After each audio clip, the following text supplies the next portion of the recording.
Thank you so much. You can't make a cloudy day a sunny day, but you can embrace it and decide it's going to be a good day after all. I am a night owl. I'm also a bed and breakfast innkeeper and breakfast chef. We serve a freshly prepared two-course breakfast. That means I need to get up a few hours before serving time to get myself and breakfast started.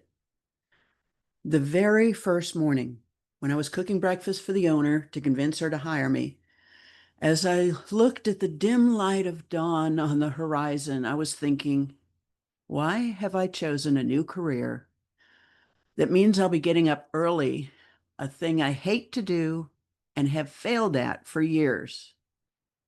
Well, running a bed and breakfast is something I want to do. This is the first day of my new life. I got this. That was almost 7 years ago. Now, every morning when my alarm goes off, I think, I got this. And I become alert, awake, and ready to wow my guests with a delicious breakfast. I got this is not only my mantra, it's also a positive phrase that my brain and body react to. I believe in looking at things with a positive point of view and using positive self-talk. And I believe you should too. There's research to back me up, but how do you turn negativity into positivity?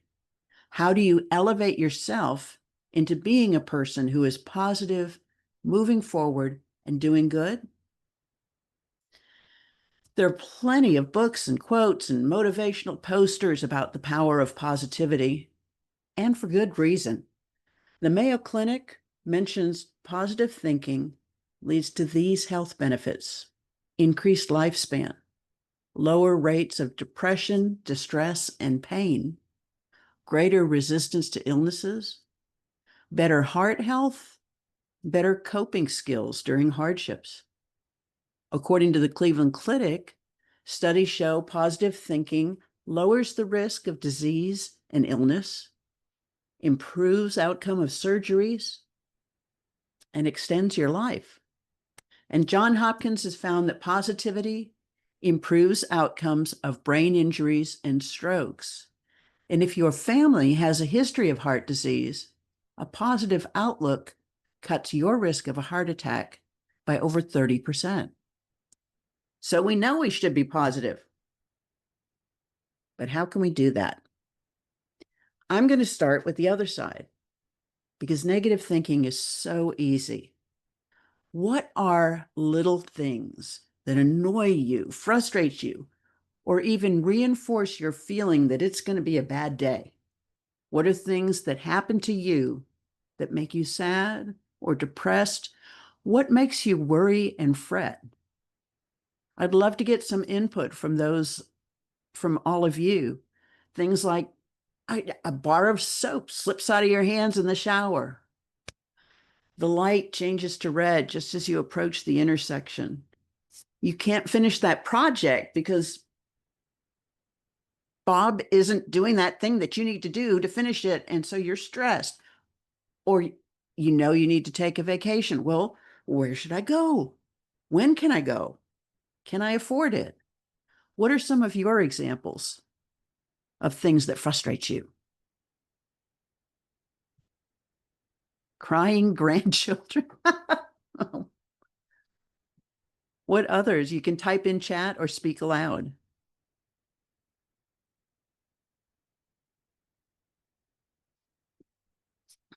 Come on, it's easy to think of negative things. Oh, month-end close. Bad drivers. What about drivers in the left-hand lane, which is supposed to be the acceleration and passing lane? Traffic.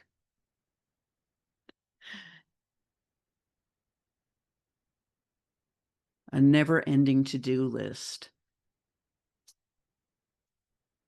Passing on the right side. Don't tell me you're one of those people that's in the left-hand lane, not going the speed limit, Deborah. Isn't it sad how these feelings and these worries build upon each other. People complaining, exactly. You probably know someone who's always harping on annoyances and gloom and doom. That person that sucks the energy from the room, the person who seems to seek out and dwell on negativity. They might be stuck in that spiral. Oh my goodness. I'm reading these judgments, grouchy hubby, people cutting in front of me. Folks stuck in that spiral of doom doesn't have to be you. Become aware of common types of negative thinking. All or nothing thinking. That's where you see things as all good or all bad, perfection or total failure. Overgeneralization. You see a single negative event as a never-ending pattern of defeat. Nothing good ever happens to me. Mental filtering. You focus entirely on negative examples and experiences, filtering out anything positive. You see your failures, not your successes. Discounting the positive, invalidating or explaining away good things that have happened. You reject those positive experiences. That doesn't count because I had help. Mind reading or fortune telling. You attribute thoughts, feelings, and intentions to another person, regardless of the evidence. Or you predict an event will happen a certain way, and so avoid trying something difficult. I'm going to fail the test anyway, so why study? Magnification or minimization. You blow things out of proportion, viewing a small mistake as an epic failure. Or you shrink something or minimize your strengths to make them less important. Emotional reasoning. You assume that because you feel a certain way, what you're thinking must be true. I feel guilty, so it must be my fault. Should, must, ought statements. Framing thoughts with words like should, must, ought can make you feel guilty or like you've already failed. Society and social media is full of explicit and implied shoulds. I should be exercising more. I should be eating more healthy. I ought to have done this. I ought to have done that. Labeling. Defining yourself entirely on one interaction. I missed the appointment. I'm completely useless. Or personalization. You blame yourself for a situation that involves many factors. My friend didn't want to have lunch. She must be mad at me. How many of these categories sound familiar? Identifying them can help you to notice them and redirect or rephrase what's happening. Look at that incident from another perspective and change your self-talk. Positive self-talk is powerful, yet negativity is so easy. I have an older friend who always says, I'm awful with technology. I encourage her to tell herself instead, I am learning more and more and always getting better with technology. Or, I will conquer this technology because I always rise to challenges. Or even, I can figure this out because I'm smart like that. Here are some other examples to turn negative self-talk into positive thinking. I've never done it before. It's an opportunity to learn something new. It's too complicated. I'll tackle it from a different angle. I don't have the resources. Necessity is the mother of invention. I'm too lazy to get this done. I can't fit it into my schedule, but I can re-examine some priorities. There's no way it will work. I can try to make it work. It's too radical a change. Let's take a chance. No one bothers to communicate with me. I'll see if I can open some channels of communication. I'm not going to get any better at this. I can give it another try. With these ideas in mind, let's practice helping each other to turn our negativity into positivity. What's something negative that you find yourself saying too often? What short phrase or thought makes you sad or stressed or down? What's a project or obligation that is distressing you? I'd love to hear from all of you, from someone.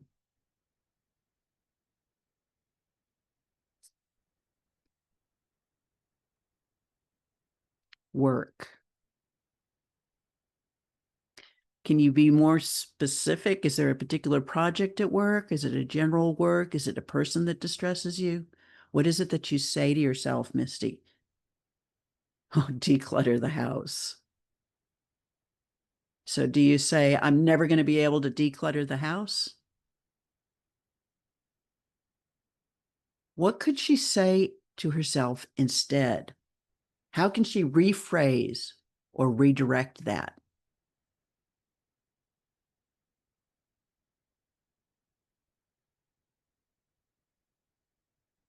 Let's get some input from y'all. Use some of that meditation magic and think of something positive to say.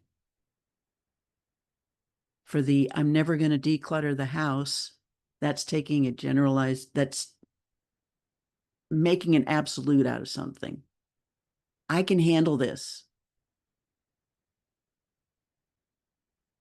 I'm taking just 10 minutes a room and do what I can and move on. These are good. Oh, one step at a time. Let me start in this small area first. Oh, that's a great one. The positive phrasing. I am going to start with something. My latest mantra,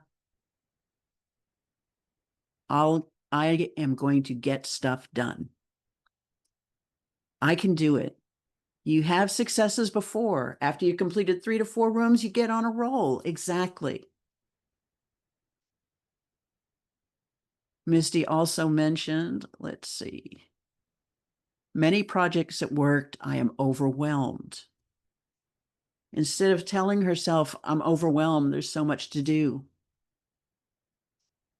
Baby steps.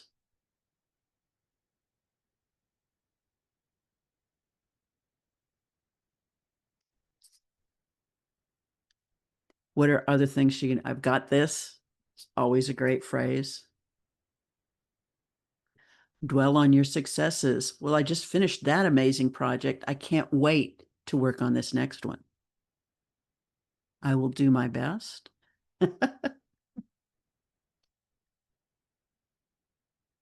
Ooh, understand why it's important to you, what I can learn from this.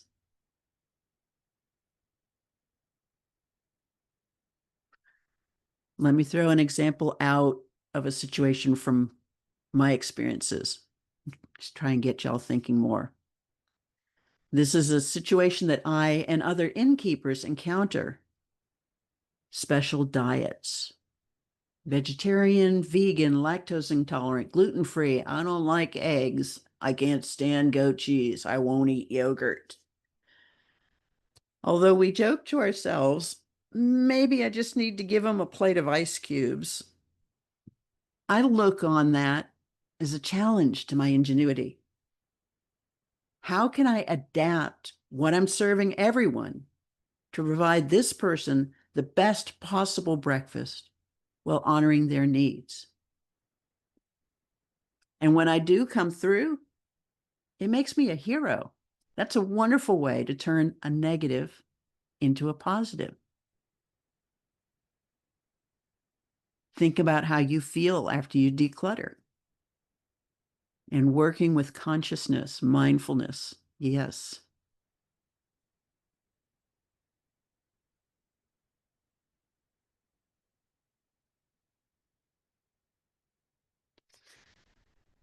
As you're doing and thinking about these, remember to practice self-compassion, self-kindness. Be understanding when you fall short. Nurture yourself when confronting pain. When others are making demands on you, remember you need to fill your own cup first, which reminds me.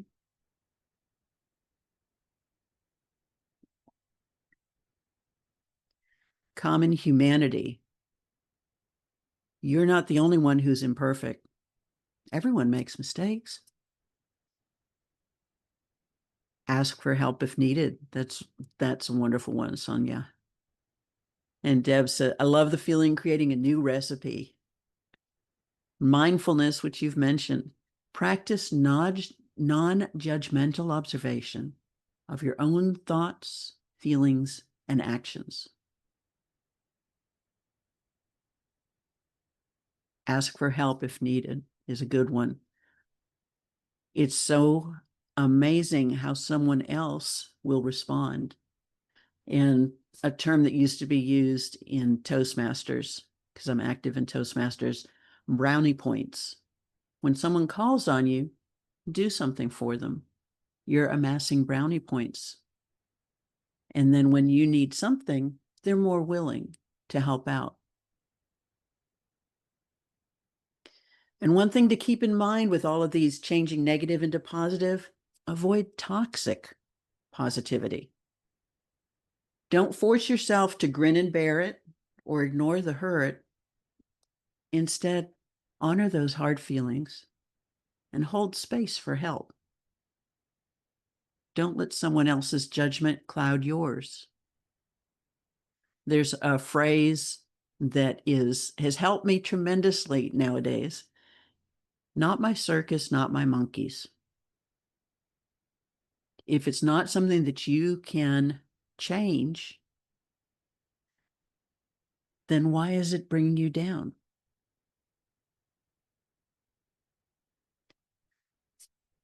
Practicing positivity in your life makes a real proven impact on your health, resilience, and well-being. Realize when you're being negative. Redirect into seeing and saying positives. Jane Lynch is the one who said that quote I started with, you can't make a cloudy day a sunny day, but you can embrace it and decide it's going to be a good day after all. Focus on the good things and elevate your thinking. Look for the light and become the sunshine. Or even just decide that rain and a cool breeze are just what I wanted today. Speak kindly to yourself and practice positivity. Remember, stress is not what happens to you. It's how you react to what happens to you. And if you think you can, or you think you can't, you're right. So the next time you think you can't, remember, you've got this.